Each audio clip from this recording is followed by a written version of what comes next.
Welcome to Wisconsin Shoe Guy. Here we do unboxing videos, we discuss general shoe knowledge, we do worth the price videos as shoe reviews, and we will do shoe battles, comparing shoe to shoe so that you can understand the differences. I also speak to experts in the field. Welcome back. This is Wisconsin Shoe Guy, and today we're going to explore a brand where I do have my three shoes with a twist. I know how much all of my viewers love a twist. But I invested in this brand last year, and I loved it so much that I quickly acquired some others. And I'm not done. This is a brand that I will buy just to wear. I went for a walk, just walking the dogs today in my Austerity Brogues, and they're so comfortable, I did not want to take them off. And that is what shoes should be all about, right? Especially high-end shoes, especially expensive shoes. If you're buying and spending your hard-earned money on something, you want to be and feel enthusiastic about it. And that is what I love about these. So the brand, of course, is Gaziano and Girling. And to help show some of the outstanding pictures of this, I'm going to refer to Hugo Jacquemet and Sonia Glynn's book, Shoes, The Art of Male Footwear, which is under the shoes, okay? And, but I'm going to talk about the shoes first, and we're gonna start with the split toe. And this is a split toe boot called the Thorpe. And what's cool about this is if you look at the way that this is made, the stitch that they chose for the apron, the beautiful butt stitch, as they line up this hatch grain just beautifully throughout the shoe. It is just absolutely classic. They did a wonderful job with this shoe, and I really feel like this is this is the best boot that I own, and that is saying something.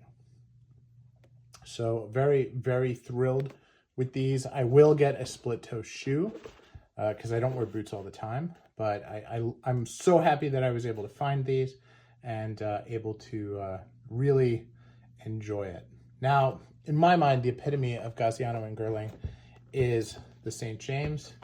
This is on the TG73 last. I will get a version of this shoe on the Deco Square last, because I think that that's also that's important and needs to be where it is. These are not clean right now. And I apologize for that, but I'm, more interested in the story than the photography on these. I know that a lot of people watch it for the other, and for that I apologize right now. Also on the TG73 last are these, which is the Caw Knot, and these are an Austerity Brogue, my first full Austerity Brogue, and I like it so much that I actually bought a couple pair of spiral hole cuts that have the Austerity Brogue look, kind of a combination between an Austerity Brogue, an Adelaide, and a Balmoral. But just beautiful shoes, extraordinary work throughout these shoes. You can't even find the stitches, and when you do, then you can see the fudging on the outside of them. But it's very, very nicely done. Now, normally I go with a Adelaide and a split toe, and either a hole cut, a hole cut Oxford or a hole cut Derby. In this case, I've decided that I'm going to expand that to wingtips and to Austerity Brogues, just because they're so beautiful. They really show off the leather and the craftsmanship so well. I feel like they're just an important part of a collection and a good staple to use as a third shoe. Now, when it comes to understanding these from beautiful photography, this book really has some wonderful examples, some classic, differences in colors and lacing style, and great things that you can just stare at for hours and hours and hours. And this is the St. James that I have. And this is a slightly different version of an Austerity Brogue than I have. Mine has a straight area here instead of that little second peak. But that is part of what makes the English school so interesting is that you can have just a beautiful shoe, make a small change to it, like say that they made a peak here, okay, or a peak here, and it would make the shoe look so different.